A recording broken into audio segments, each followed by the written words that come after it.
Si vous trouvez cette vidéo, c'est malheureusement que je n'aurais pas survécu. Nous sommes le 2 mars 2020 et ça fait maintenant 3 semaines que le virus Cronenbourg fait des ravages ici à Bangkok et je n'ai à ce jour croisé aucun survivant. Je vais citer mon nom pour les archives, je m'appelle Hugo Ona et je suis powerlifter. Je fais cette série de vidéos si au cas où je ne survis pas à l'épidémie, les powerlifters du futur pourront voir comment s'entraîner ici à Bangkok en 2020. On commence le premier jour de la semaine pas de la meilleure des façons, étant donné que je suis le seul survivant, je me sens assez seul parfois, j'ai tendance à noyer ma mélancolie dans l'alcool, plus particulièrement la vodka. Et ce premier entraînement était fait suite à une nuit de beuverie. J'ai quand même réussi à faire un single honnête au squat. Par contre le bench c'est le mouvement avec lequel je suis fâché depuis quelques semaines. Un single à 102,5 ridicule pour ce jour-là, suivi de back-off. J'ai fait un top set à 90 kg pour 5 reps, puis après je suis redescendu à 85. Un petit peu de close grip pour finir ce jour 1.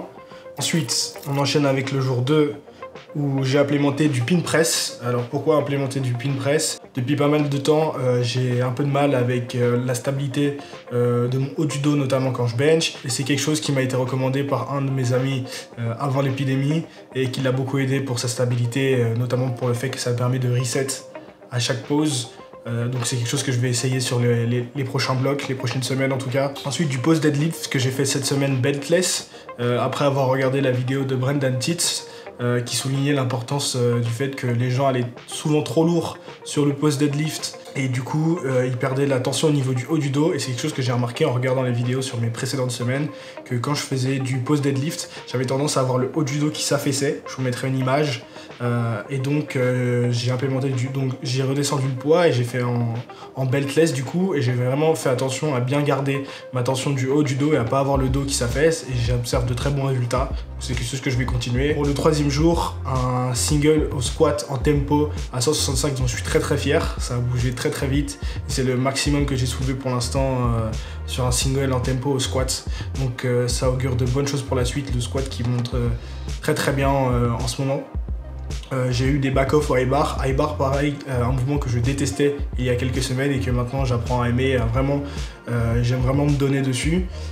J'ai des très bonnes sensations, donc pareil que je vais continuer à implémenter. Un tempo bench avec un single, toujours pareil, le bench qui est en struggle à 100 kg.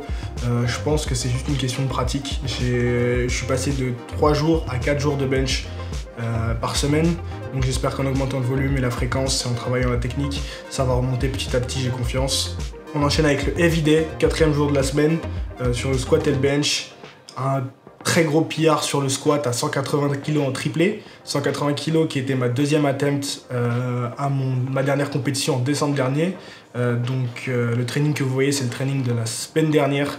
Donc 2 mois après, quasiment jour pour jour, ouais c'est ça, 2 mois après, le fait de pouvoir le faire en triplé, c'est vraiment quelque chose de bien pour moi, quelque chose qui montre que je suis sur la bonne direction, en tout cas sur le squat.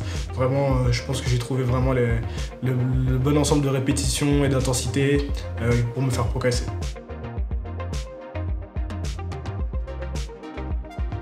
Un doublé au bench à 105 kg qui est encore en deçà de là où je voudrais être à cette période, mais petit à petit les progrès reprennent. En tout cas, tant que j'augmente un petit peu les kilos sur la barre chaque semaine, je prends, hein. On ne veut pas faire les difficiles. Et donc pour finir ce jour 5, un top set, un top single au deadlift 207,5 qui bouge un peu moins vite que celui de la semaine dernière à 205, mais je suis quand même très satisfait dans l'ensemble. Et de toute façon le deadlift c'est quelque chose qui pour moi fait jamais de progrès fulgurant, mais qui est plutôt en constante progression, lente progression, mais constante progression tout de même. Donc je pense que je suis sur la bonne voie à ce niveau-là. Voilà, je vais arrêter l'enregistrement ici et j'espère survivre une semaine de plus. Je vous dis à la prochaine, j'espère.